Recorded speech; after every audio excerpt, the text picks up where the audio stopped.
Hello, everybody. Welcome to TJKshares, one-on-one with TJK. This is the channel we promised you. I will bring you ordinary people doing extraordinary things with one objective: to learn, relearn, and unlearn from each other. We've had opportunities to speak to many people around the world from so many different continents. It always brings me special pleasure when I go home back to Uganda, where I was born and raised, a country that made me the man I am today, and get to talk to the brains and the people who are working there, who are doing so much good work in our countries, who go beyond their daily work to go around and change lives of others and continue to make the world a better place than we found it. Today, ladies and gentlemen, I am so excited to be hosting the first person I've hosted who serves our country in uniform. Now, many of you are going to start thinking major generals and everything going on. This is my friend Robert Munanura, Assistant Commissioner General for Uganda Prisons in Uganda. I will tell you, I met Robert when he came here in Michigan at Michigan State University as a Humphrey Fellow. And since that time, we've not only been friends, but been brothers. I've watched him succeed in his career. I've visited him and Sharon, his wife, and their 6 children. They have celebrated many years in marriage, 25, and going strong. So he is a family man. He's a hardworking man. He speaks the same language as mine. He will greet you in that language, and he's such an inspiration to me and to our nation. My friend, welcome to the channel, and thank you for making time to speak with us and to share your knowledge. Please introduce yourself briefly and speak a little bit about your background. Then we get into this conversation. Thank you very much, Mr. Kaguri. I want to really thank you for thinking about me and thinking that you could host me so that I can share a little about myself with the world, because this is an international channel, and I congratulate you for actually being part of such a revolution in this world. My name is Robert Munanura. I am exactly 55 years old, or young, whichever way. Young. And I was born in a small village called Chivutamo in Shema district, actually now Shema municipality, in the Greater Bushenyi district. Born to the late Tom Mwebesa, my father, who died in 2007, and born also to late Janet Mwebesa, who died when I was actually 6 years old in 1976. We are born a number of children, and we have grown together. Two of them have departed this world. The rest are living, married, and they have children, and we are a neat family. And growing up in this very remote, but not up to this time and level, then I think we have come from far. We have seen development come from our village. We have seen transformation in terms of livelihoods. We are now talking about self-contained houses with water to flush toilets. We have electricity. We have tarmac roads nearby. So we are not that rural now any longer, and we thank God for that. I have a broad background into especially the current job that I do as Assistant Commissioner General of Prisons, which I joined in 1998 as a cadet assistant superintendent of prisons. I have risen through the ranks to become what I am today, and what I am today is Assistant Commissioner General of Prisons, which is number 3 in the hierarchy of this country. And I actually head the Directorate of Production and Engineering. Incidentally, I'm not an engineer, so I'm just an administrator, and that is where my efforts are now desired. Consequently, I can be transferred to another directorate, and I can still serve. But I'm also a senior member of the Lions Clubs. I've gained been a a lion for the last 27 years. I joined the same year I joined prisons is the same year I joined the Lions International. Yes. And I have risen through the ranks to become a past district governor. In fact, the past civil servant to become a governor of a service organization in my country, because it was laborious, but it's a question of how you balance yourself and work. I've had the opportunity, a very big opportunity through my career, to come to Michigan, where I met Mr. Kaguri. Yes. And I had come on a Hubert Humphrey Fellowship, which is a mid-career management course offered to willing participants, but very, very competitive.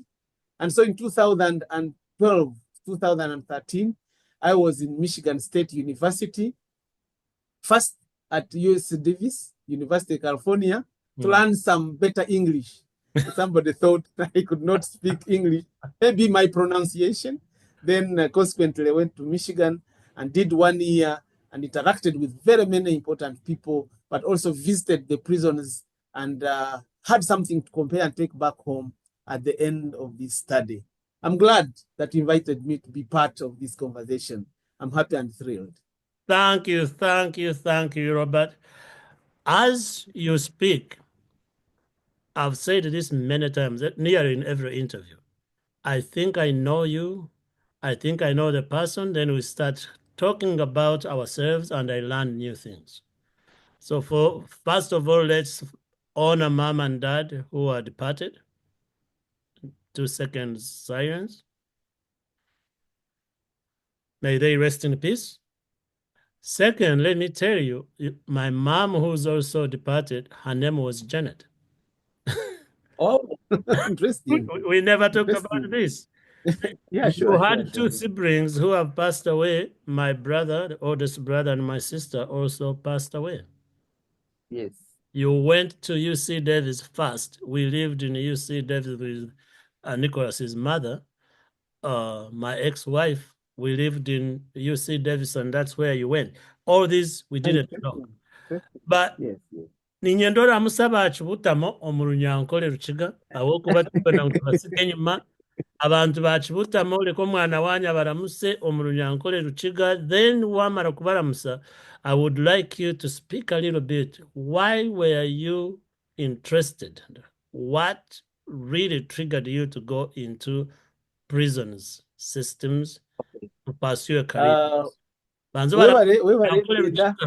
Ngenda kutwara omugishogu okuramusya abanyabuzare, abanyamikago, abaranwa omukyaro Shema Kibutamo na n'abanyankole bono mu Western Uganda. Ngenda kubaramusya mu izina lya Yesu Kristo, kandi ngenda kwebaza omwami Kaguri kuntorana ngumbe omwe abakubasa kugamba bakasharinga nacho bakakikanisa ebiteekateeko omubibarabiremu omubibarebire omubibegire omukugenda omumisho. Nabwo ekyo nikikusimira nimbaramusya musibeje murareje kandi mugumeje nk'abantu abakumanya. I'm very, very happy about that. Amen. Now, when you ask me what inspired me to join prisons, I'll be very, very blunt. I think I came to prison service as a result of being compelled by my late dad. I think it was not my first choice job.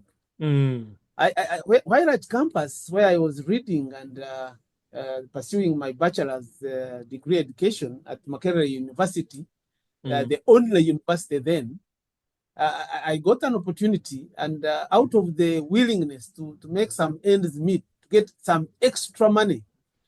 So in my evening time, when I would be free, then I started actually teaching at a school called Kampala Student Center. Yes. And the opportunity was to teach, and I taught literature, and I kept in touch. Now, after graduating, I started looking for jobs like any young person who is ambitious. Yes. And where could I get the jobs? The jobs were not forthcoming. So I kept my links with the school and I kept teaching. And eventually, returning home one of the evenings, my dad comes with the newspaper and just tells me, there is a job for you here in this newspaper. I asked him which one. I looked at the advert, and here it was. It was saying that graduates like me could join Uganda Prison Service and serve. Now, the dilemma was, whom do I compare with? Whom do I know as a prisons officer? Now, unfortunately, at that time, I don't think there were many prisons officers. This was not a closed institution, but most of the people who worked in prisons came from another part of the country. Northern I come from the west. Yes. Yes. And you know which part? And this part is basically eastern and northern Uganda. Yes. And then I said, I wanted to know which is that person that I should look up to when I want to ask a question about prison that I should run up to. There was only one person who I was told in my village, and he came from a district called Weju. It was still the Greater Bushenyi, called David Ahimsiwe. But even then, I didn't know him. I didn't know his family. So I was like stuck. This is a job. I don't know any person who does that job. And I was like stuck. So I told my father, if it is your willingness, give me 1 or 2 days so that I really recollect and know whether this is where I should even apply and eventually work. So I went on a hunting mission to get some information and knowledge on whether I should actually become a prisons officer. And tell you the truth, there was nothing for scamming. But he cut me down again and said, this is a permanent and pensionable job. I asked, what does that mean? He told me exactly what it meant. And I said, okay, I'll give it a try. So I applied. I was shortlisted. I went for the interview. And the next thing, you have been given a job. Yes. And that's how I got the job without a lot of interest. And the rest is history. If now you tell me, why are you still stuck in prisons? Then I will tell you the story. But that is what really compelled me now at that particular time to become a prisons officer. But more than anything else, I was looking for a job, wanted to belong.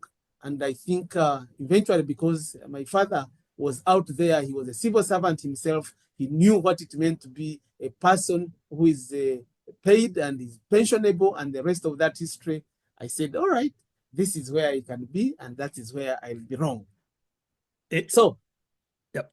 Yes? Interestingly, Robert, what those adverts you applied to at the time, still adverts go out to recruit people. Yes. And many of our graduate students, many do not consider that because there is such a stigma. When we were growing up, we were scared of it. Yes. So anything that had the word prison in it, you didn't want to get even when I was asking my dad, I was like, what is it that you're telling me to do? Exactly. I know they are prisoners. These are risky people. Living with them is risky. They may hurt me. I said, these are wrongdoers. What do I have to do with wrongdoers? I'm not a wrongdoer myself. So I can get a better job.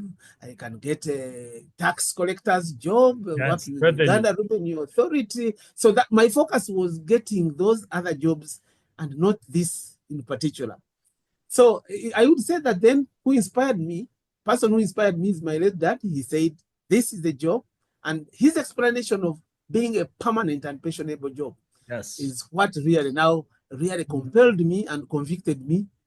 Why should I work on temporary or semi-permanent jobs when there is a temporary job? As I did my research, it was not a very high-paying job per se, but again, he told me public service is public service.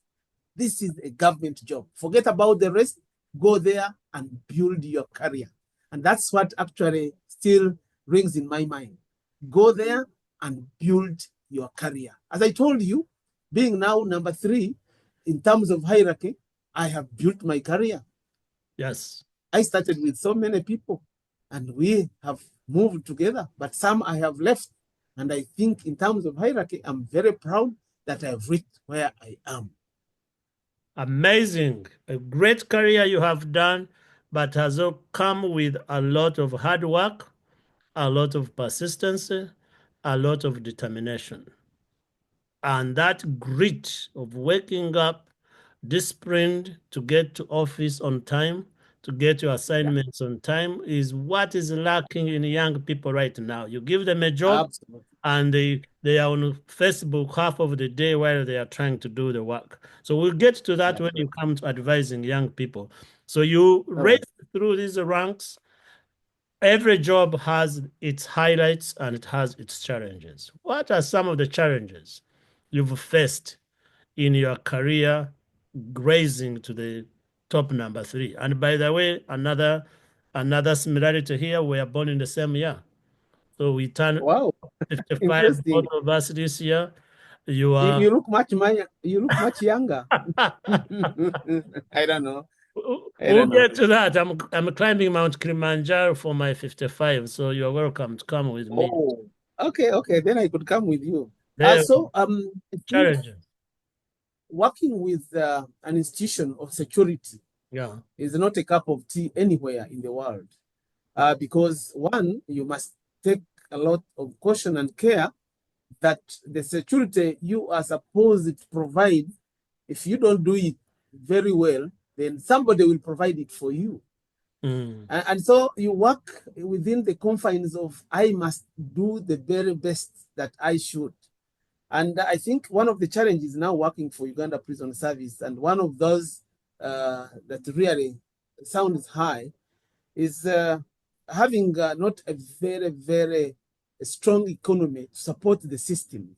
As I told you, I head the production and engineering directorate, and under these two, we are supposed to provide enough accommodation, first for the prisoners, and secondly for staff. For staff, yeah. And having said that, it is and it remains a big challenge that at the moment, the number of staff that we have and the number of prisoners we have, we cannot accommodate them adequately. And having said that, of course, the numbers are also in statistics, but it remains the challenge that if you would want to give a decent accommodation for your staff, maybe a 2-bedroom house, you cannot because of the constraints. So the prisoners themselves, they are squeezed, they are not given enough, but we know where we are coming from as a country. So to me, that challenge, even when I pretend as a director of constructing more wards, of providing more staff accommodation, it remains and actually keeps haunting me. It is not my fault, but it is an institutional inefficiency in terms of how much are we given to make sure that we reach where we want to be. So it is none of our fault, but at the end of the day, it remains a challenge because you would want to see people who are engaged, who are positive and working, but who are coming from decent homes. You want to see prisoners who are sleeping very well, eating very well, clothed very well, maybe eating some bit of balanced diet, things which do not come by easily. Nonetheless, we are doing something about it, and we were proud of ourselves in terms of how we manage to use the little that we are given to sustain these people. So the other challenge, of course, along that one is the understaffing. We do not have enough the manpower that we would need, that would be the ratio of staff to prisoners, so that we can supervise better, we can guide better, we can counsel better. So we see gaps, naked gaps, sometimes in some of the prisons. And of course, we are living against hope that things will improve. We shall get more staff. Regularly, they give us opportunity to recruit, and those gaps are being filled, but we are not exactly where we want to be. Now, working as a prisons officer, you must take care of your mentor and also the mentors of the people that you are leading, especially the prisoners.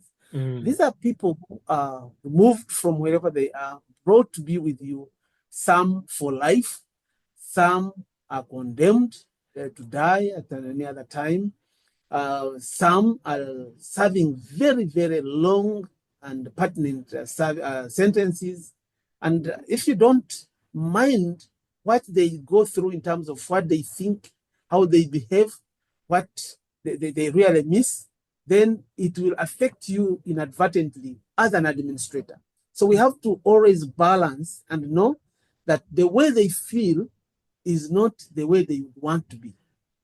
And therefore, that mental and emotional strain that us as prison officers goes through trying to balance the way our inmates, our prisoners would want to live, can leave an indelible mark if you are not very careful and ready to do your work. So we try as much as possible to balance that.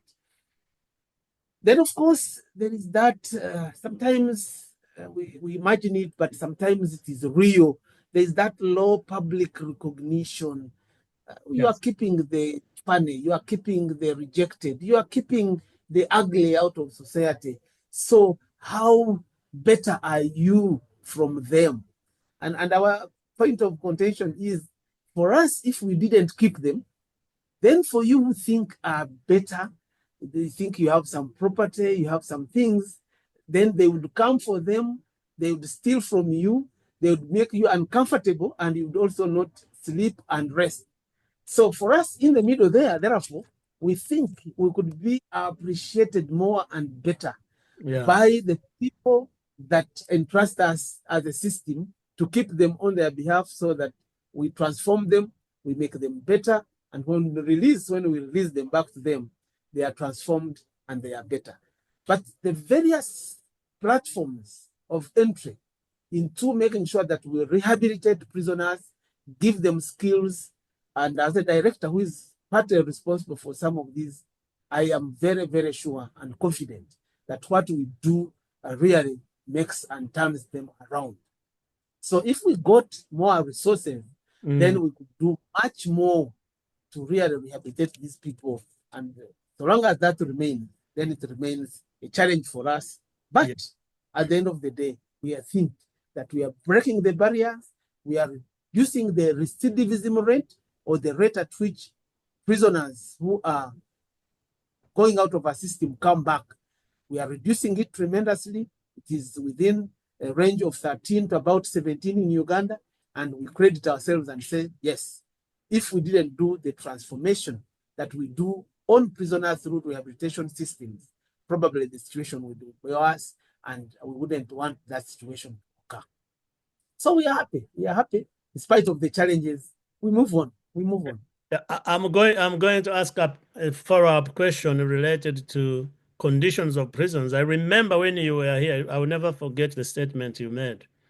You had visited some of the prisons in Michigan, and when you came back, I think we were having a meal, you said, prisons here are like hotels. Yes. They have a mattress, they have a blanket, they have a flushing toilet, all there. Yes. I always wondered, now that I have you here, and by the way, also your boss is my clansman, Commissioner General Yes, Nani Nzowa Mzee, I pass by his home all the time and wave. Yes. Is it the budget, or is it also intentional of punishing the people who have committed various crimes that leads to the conditions they live in? That's like a right question. You have prisoners from Chizar ACG all the way to the guy who stole Brahanda in the market, upper prisons, high security. So is it a budget issue that conditions are the way they are, or is it also part of your punishment? I have people in prison, Robert, who have raped 5-year-old children. I think one young man who just brutalized a girl at 5 years old to just go sleep on a mattress and a blanket while the girl is having HIV/AIDS for the rest of their life. They just given to them and have brought. I'm a father. You are a father. You understand this. So I have both. My mind goes both ways. Yeah, you can summarize that quick. Then we will move on. No, I think I'll talk about the philosophy behind the imprisonment in Uganda. Exactly. We want to take it, and we know that merely being in prison is a punishment. Yes. Because you are cut off, you cannot communicate freely to the whole world. You don't eat what you want. You don't eat at the time you want. You don't do all the things at whatever times you want. Yes. And you are like cut off. You are cut off. So that to us is punishment enough. Okay. Now, answering your question, therefore, I think, and drawing from my example, my experience when I came to Michigan, I saw indeed that the budgets and the economies are not the same. They are quite different. That's Yes, true. indeed.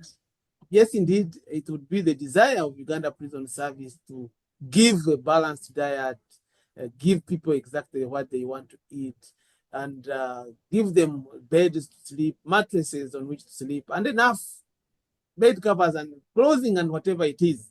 But I think we know our history, we know our economy, and we are seeing an improvement over time. We are seeing an improvement over time. It is not lost. We are seeing an improvement, and we want to cling on that and say, given opportunity, it is not so much because we must make prisoners suffer. No, it is so much because we cannot afford, but wherever we can afford, then we do a better situation for them. So it is a question of how can we provide for what we lack? And it's not a question of punishing people beyond imprisonment. So once you're in prison, we now cater for you the way you have come. And much as we still call it Uganda Prison Service, there is a feeling, really feeling, like the America calls correction services, and other countries call them correction services.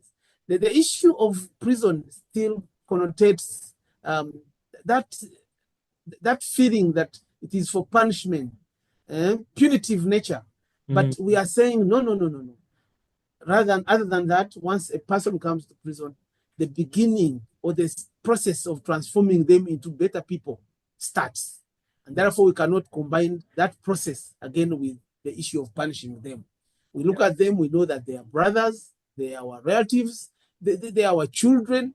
So what you want done for them is what you would want also done for somebody close. And in that case, then you say it should be the best. But if it cannot be the best, at least the minimum. And we are happy that that is being done. Yeah, thank you very much. And I will compliment on your answer also and let our listeners know, especially those who don't know Michigan. Michigan is one of the coldest states in the United States. So a blanket is not a luxury, it is a necessity.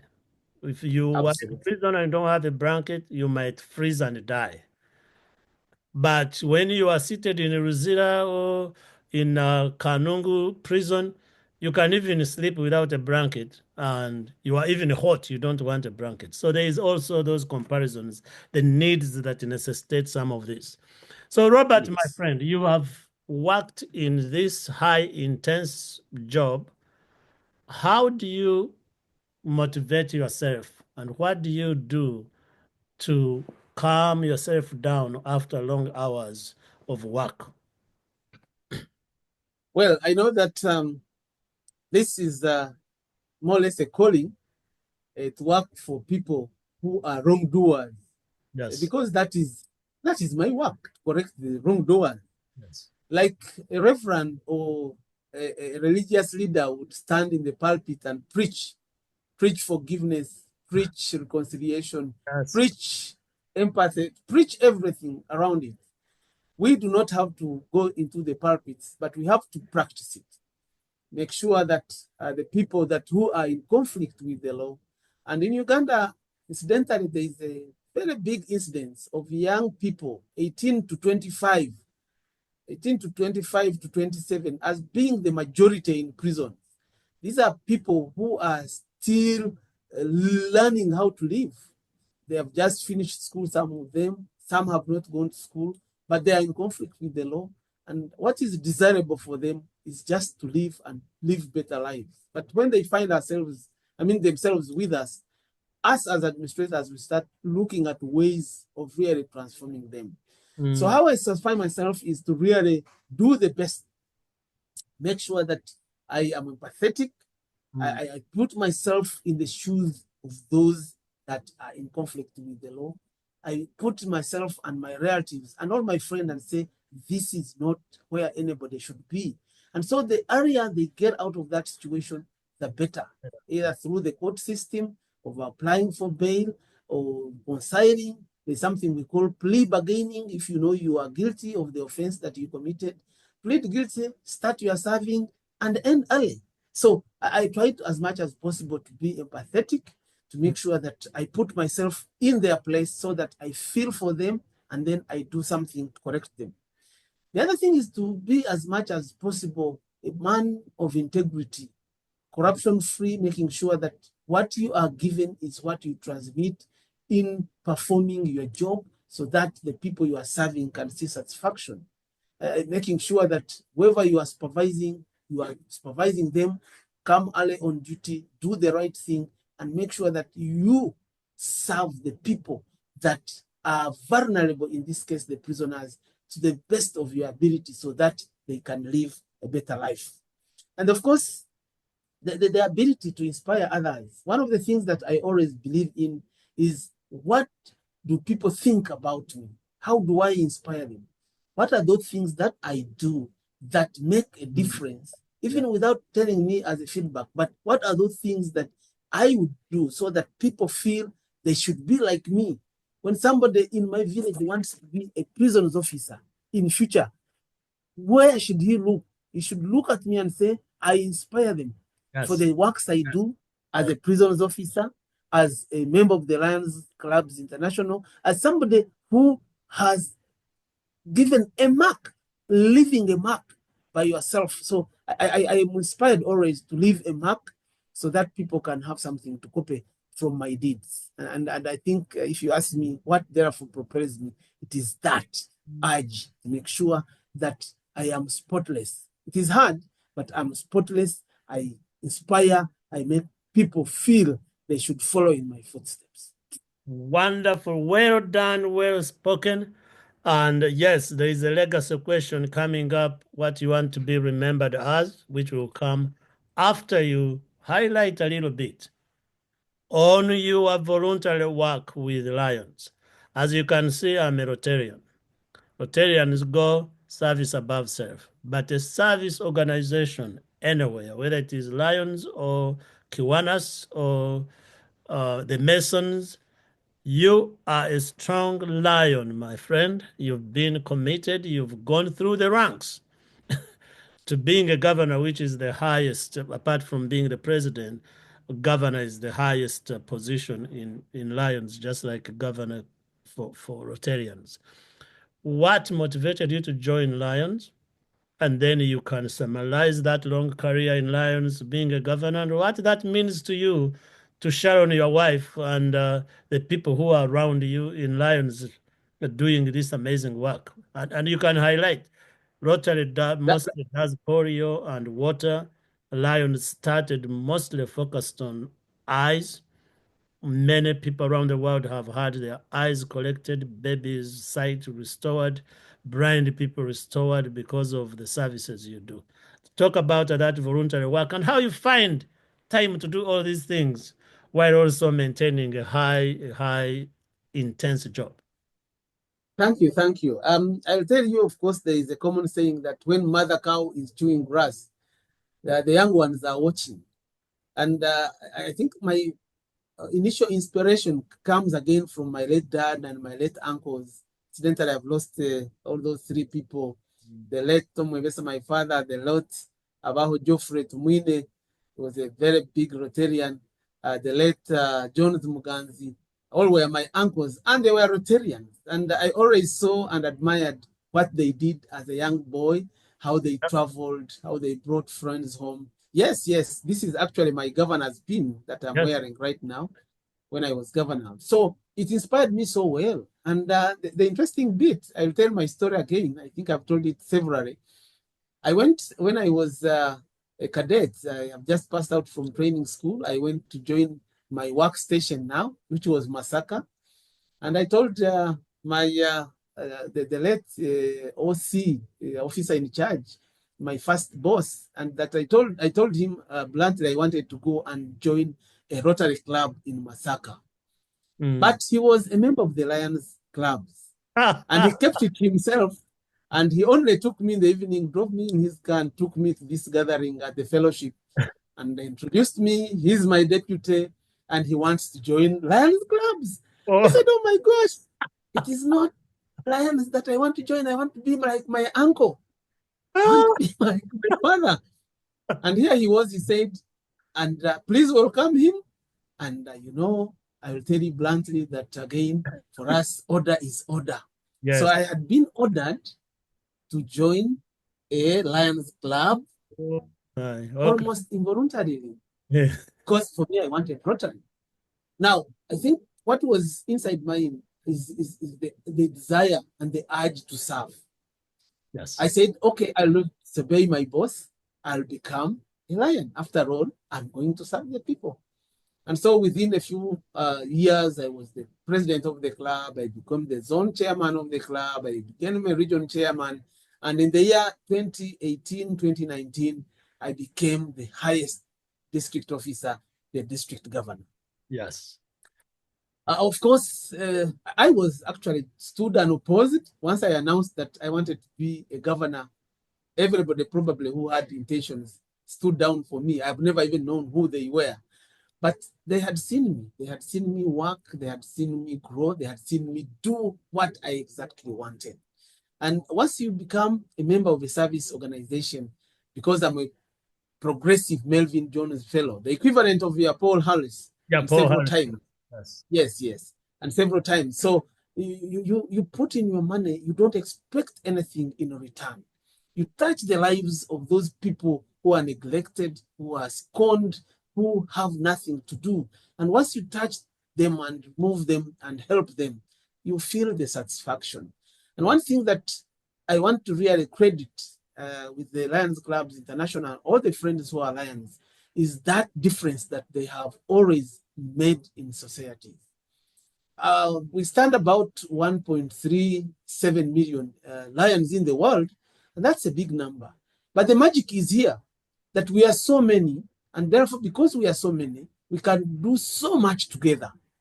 There are very many rich men who have individual family incomes that they never want to touch. They only want to help their son, their daughter, and that's where it stops.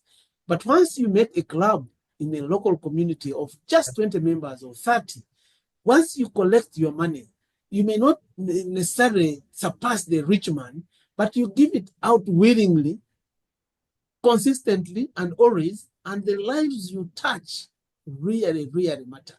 So the same spirit of Lionism, the same spirit of Rotary Club, I have seen it grow. I have seen it touch lives in our communities, and I highly commend it. Fortunately, my wife is also a member of the Lions Club. My children are now what will become Lions in the future because they are Leos, those who have the right age. Yes. And I see a lot of relatives and friends and community members who are following me to become Lions because indeed, I again inspire them.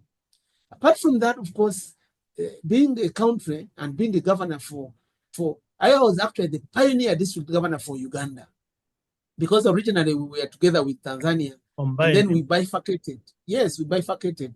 And I became the pioneer district governor. And since that time, there is a lot of growth in Lionism in Uganda. We have inspired and touched many lives, and we can see it as a movement that is cutting across. But ask me what have I benefited? Because I don't do it for benefit, but what have I benefited from Lions? The networks, even joining you, I think I remember having lunch in one of the restaurants in Michigan. I saw the Rotary, my friend John Brewster, who was my family host, yes, from Lansing. I remember and I saw what you were doing, and I was so much inspired. And because of being a Lion, I can assure you, it has taken me places in Africa, places in Europe. I'm actually coming to Orlando, Florida, in July for the annual international convention. Yes. I've just come from Australia. I have moved spaces and places and have made networks of friends. So many. Recently, I held a silver jubilee, 25 years of marriage, and I looked at my invitation list. I looked at the people who honored my invitation. Yes. I said, wow, it is good that I have been a member of the Lions Clubs, a service-minded person, and it's good to have been a prisons officer. The networks are too overwhelming for me as an individual. I keep thanking God because He, out of what I have been able to do for my servicing, I have a lot of networks. As the Bible says, Robert, give and it will be given to you. Yeah. When John Brewster, I told John Brewster, who is a Rotarian here in town and who's been to your house, and I told him we were going to speak.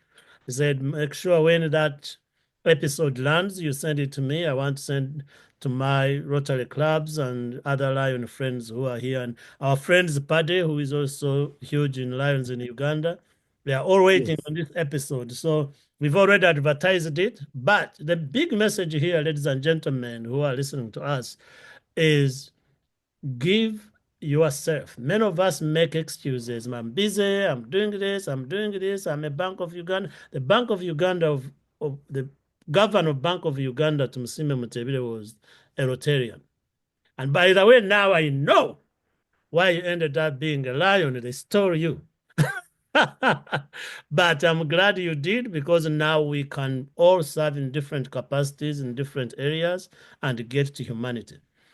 So Absolutely. People, please join these service clubs. They are Lions clubs all over the world in your city. They are Rotary clubs all over the world in your city.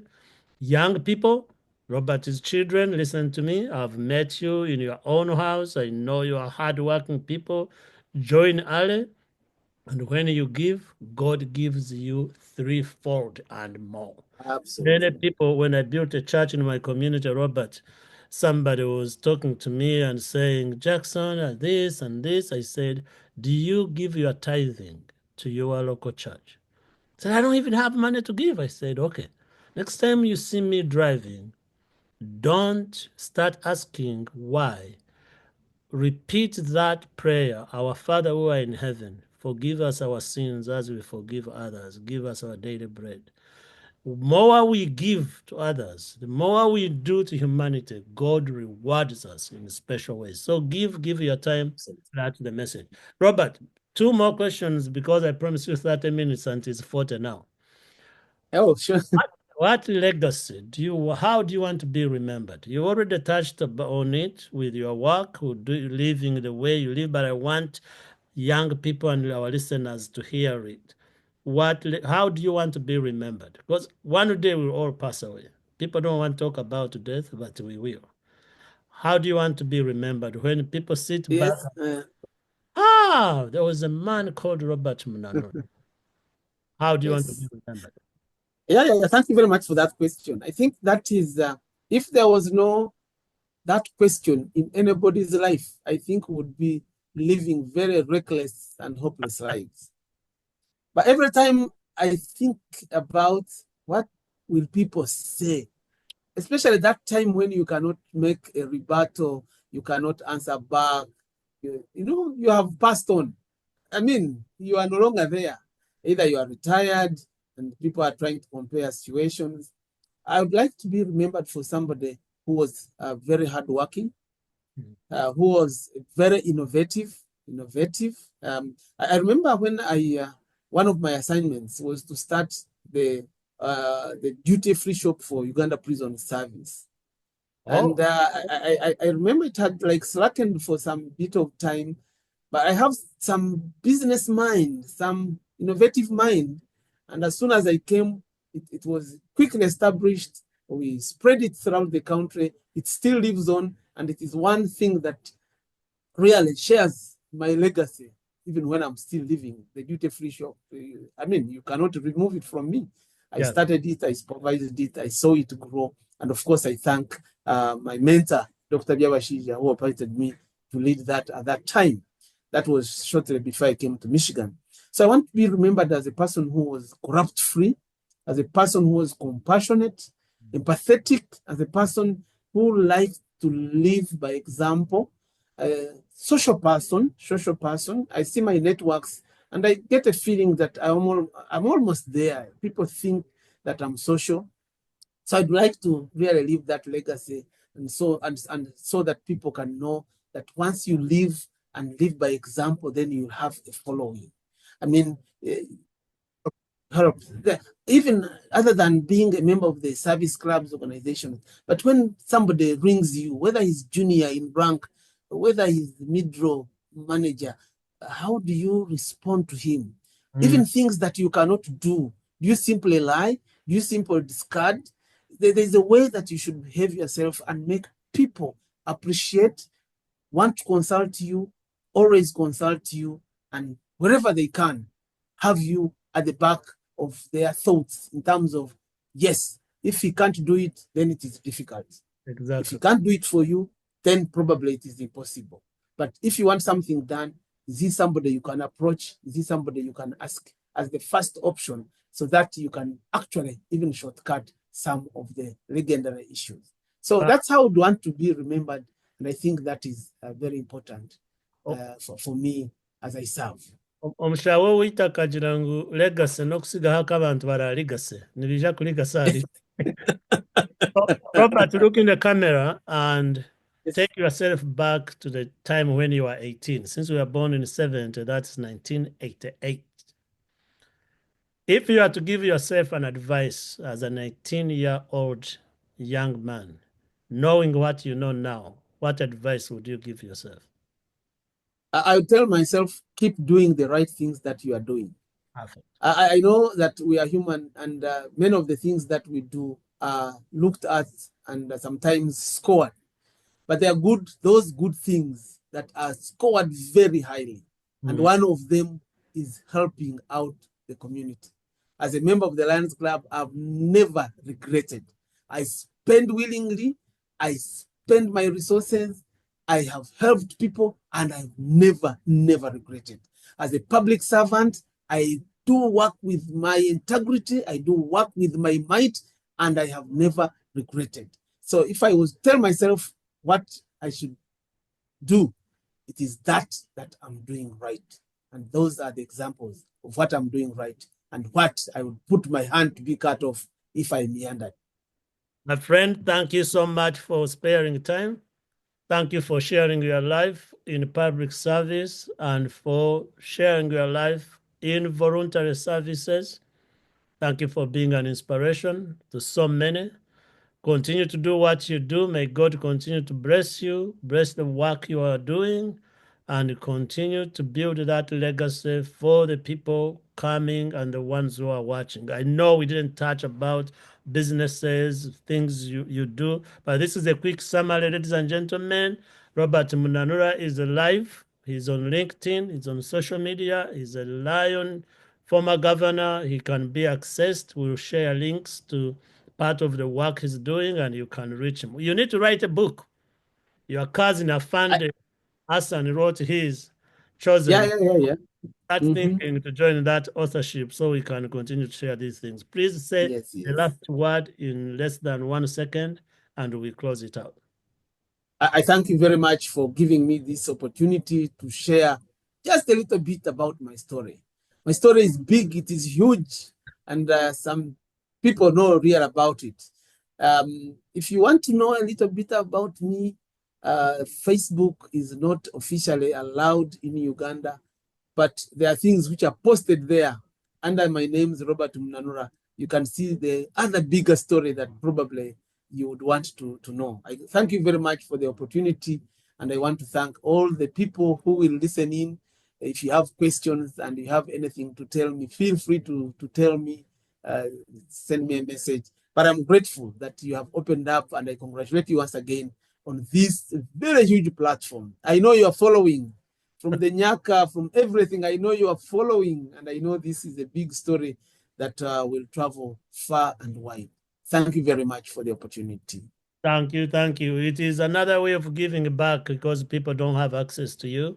It is a free channel. Again, we want people to learn, relearn, and unlearn. So please, ladies and gentlemen, share, subscribe, let others know about this. And if you have suggestions to people we can also host here, send them to us, and our producers will make sure they reach out. With that, we know the best is yet to come. Continue to do what you do, and we say thank you and God bless you.